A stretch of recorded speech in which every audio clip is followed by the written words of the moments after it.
shifting is like butter. And I can do this. What up, YouTube? Welcome back to another episode of Moon Rock's Chop Shop. Today is my 10-month, yes, it's been 10 whole months with the Acura Integra Type S, and this is my 12,000 mile review. Stay tuned. Yeah, I stay up. Every day that I arise, I'm way up. Paper chasing on the move, my pace up. So guys, it's been 10 whole months, about 12,000 miles. By the way, thank you to everybody that shared this journey with me. And for the new viewers, don't forget to like, share, follow, subscribe, and comment. Always give me your opinions. I love to read them, and I love to communicate with you guys on what you think. But being that it's been 10 months, 12K plus miles, when I saw that on the odometer, it kind of got me thinking, where do I gauge this car? How much do I actually like it? Is it a 10 out of 10 like I thought it was gonna be when I was looking for it? Or for a lot of you guys that do know, it was the Type R that I was looking for, but ended up with this one. So I guess the question is, how much do I like this car? And more importantly, what is a great sports car? And is this one? So stay with me on this video where I gauge a few important questions that I've been contemplating since I saw that on the odometer. Some of those questions are things like looks, wear and tear, reliability, driving experience, comfort, and at the end of it, I'll give you my conclusion and how I really heartfelt, truly, from my soul, feel about the car. Stick around. Now, when it comes to the look department, let me tell you something. This car turns heads. Somebody just complimented me out of the gas station, and that literally happens every single time. Just look at the side profile, you know, like there's not too many cars out there that turn heads like this. People are going to stare at it, look at it, and even the back is aggressive. Back doesn't get enough love. Has a nice hood vent, aggressive yet subtle, aggressive body lines all over the car. And the attention to detail with how the Integra is imprinted into the bumper, the back bumper as well. You know, just high quality, great looks. You're not going to find anything like this in this price point. And even maybe even up to 100 grand. I get, like I said, looks everywhere I go. Everybody's happy. Probably my least favorite part about the car is the rims, and that's only because they're hard to clean. Now, as far as wear and tear goes, things do happen that may be out of your control. As you can see, this rock chip right here, nothing you can do about that. Now, this next one was in my control, but it was just a lapse in judgment. As you can see, the curb rash on my wheel. And these white marks on the rear diffuser from my family opening the garage door and hitting the back. Yep. And now there's the reliability factor. Guys, I know there's people online that have had issues like Q the Chaotic, and there's some others too, little minor issues here and there. I, for one, have not had any issues. The car has ran great, drove great, feels great. Not even so much as a flat tire, thank God. Did have a nail in the tire one time, but that was resolved pretty quickly with my wheel and tire package, so that was a good thing I got that as well. Alright guys, so this is going to be the more extensive part of my video, and it's going to be about the driving experience. Now, 10 months and 12,000 miles plus, what does the driving experience feel like today? Well, I'll tell you what, I've drove it quite a lot. When I tell people the amount of miles I've put on it already, people get amazed, like, wow, that's a lot of miles. I didn't think so. I feel like I'm pretty conservative with the driving, but apparently it's a lot of miles, so, you know, that has to say something. Now, how do I feel about it as a whole? Well, it pulls really nice.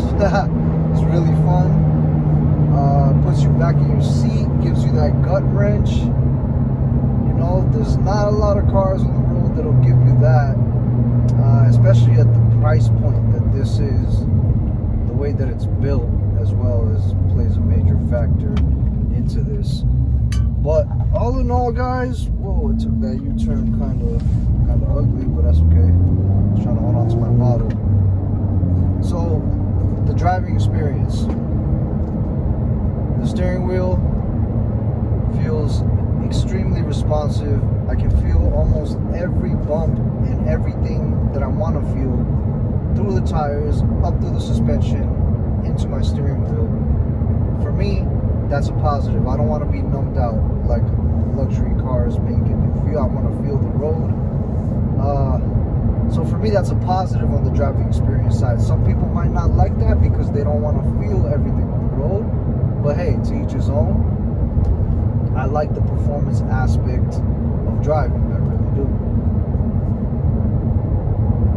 And so, with that, you gotta say that, you know, the driving experience is mostly positive for me. I can get in and out of traffic. Nobody can stop me. I can go anywhere that I want. Really does feel first class.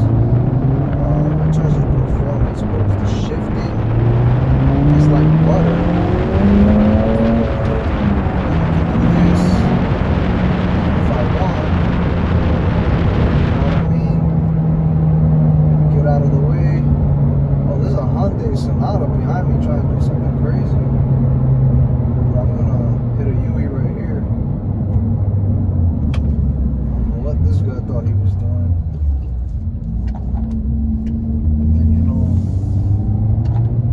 Second gear and pull. Spinning.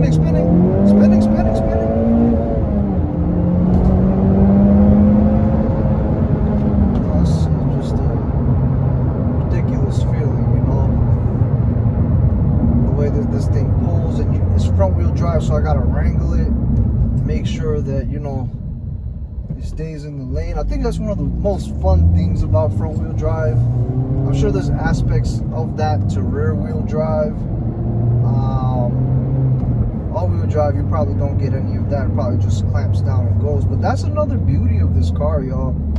This car, though being front wheel drive, in certain situations it feels all wheel drive, man. It's just, I don't know how you do it. And obviously if you hop into an all wheel drive, you'll feel the difference. But on a surface level, it's just amazing what this car can do sometimes. So it has the speed, it has the quickness, it has the handling, you know, it has pretty much everything that you would want in a performance car. 12,000 miles in 10 months, and I still feel that way. I still feel, I'm still trying to find something that it's lacking in terms of performance. It's not too much, it's not too little, it's almost just perfect. And so with that, you know, we gotta mention a few things about the comfort. Alright guys, so one of the last things would be the comfort, right? Does this car have a level of comfort that makes me want to enjoy it? The answer to that again is I think so, honestly. You know, I think my biggest gripe, well, two big gripes that I have with this car. Number one is the seats, the driver's and passenger seats. I'm a little upset that we didn't get something a little bit more Type R focused, or just like how the Type R has those amazing bucket seats, dude. One of the most amazingly comfortable bucket seats I've ever experienced in my life, and they're in a Honda. I have sat in the Recaros from back in the day. You're gonna let me through, buddy. But you know, these I think are a notch above those old school Recaros. But again, with that being said, that doesn't make these seats awful. They're okay. They're not the worst. They're not the best. They're okay seats. I've went on long trips, maybe like 500-600 miles, no problems. Car felt great. My rump was amply happy, sufficiently comfortable. So I don't think the comfortability is much of an issue for me. They're comfortable. The seats are comfortable. They're wide enough. Well, they don't hold you down. That's the only thing. But they are comfortable enough to drive. I kind of like the bolstering in terms of just sitting regularly. They're fine. The interior to me is expertly styled. It's simplistic, efficient, beautiful. One of the best things about the car is the interior, for sure, minus the seats. So, and the other gripe that I have is the storage space. This car sucks on storage space, honestly. The glove compartment is small. The side door panels are small. This little pocket here, right by the door handle, is a pretty decent size actually, but everything else is small. The cup holders are pretty big. You know, you got this little storage space for stuff, but it also doubles as a car wireless charging port. So once you put your phone there, you can't really put anything else, or vice versa. Besides those little gripes, the comfortability, it's comfortable, guys. You're not gonna be disappointed in the comfortability. You're plenty comfortable. I take naps at work in my car. I'll just go outside, take like a 20-minute nap. It's fine. It's comfortable as heck. But you know, yeah. And honestly, if the Type R seats were in here, I probably wouldn't be able to take a nap. But being more honest than that, I probably wouldn't give a damn, because them seats are fire.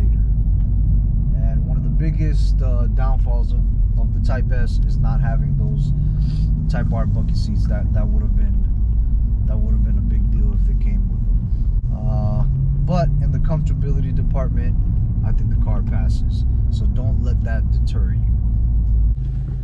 Alright guys, so going back to my original question, what is the true measure of a great sports car? In the looks department, honestly, out of everything that's out right now, in the price point, the 50 to 60,000, you know, and you can even go up to 100K in some cases, this car is one of the best looking cars on the street in its Type S form. I don't think the A-Spec to me just looks like a regular car. But in the Type S form, I have to give it a 9 out of 10 in the looks department. I don't want to give it a 10 because I don't want to just oversell it, but it really looks good. I think it deserves a 9. Now in the wear and tear, that's a bit more personal. You know, depending on how you drive, where you drive. I'm in South Florida, so the roads here are pretty clean for the most part. But you know, that's just my personal experience, so I cannot gauge that. But I just wanted to show you kind of the things that I've been through. So that's the wear and tear for me. Reliability. I know there's people out there that have had some problems. I know, for example, a guy named Q the Chaotic. Check out his channel, great channel. He's the reason why I bought this car, by the way, or started researching it anyways. I had other cars in mind, like the Supra, before watching Q the Chaotic's videos, and after watching, I realized I wanted this. But anyways, I know he had some problems. There's been other people that had problems, but I think some of those were a lot of the earlier models where people grabbed these cars. I bought mine all the way in December of 2024, so they had worked out a lot of the kinks, I believe, on the car from then. I gotta give it a 10 out of 10 for reliability. I have had no problems at all. The car has been great. Driving experience.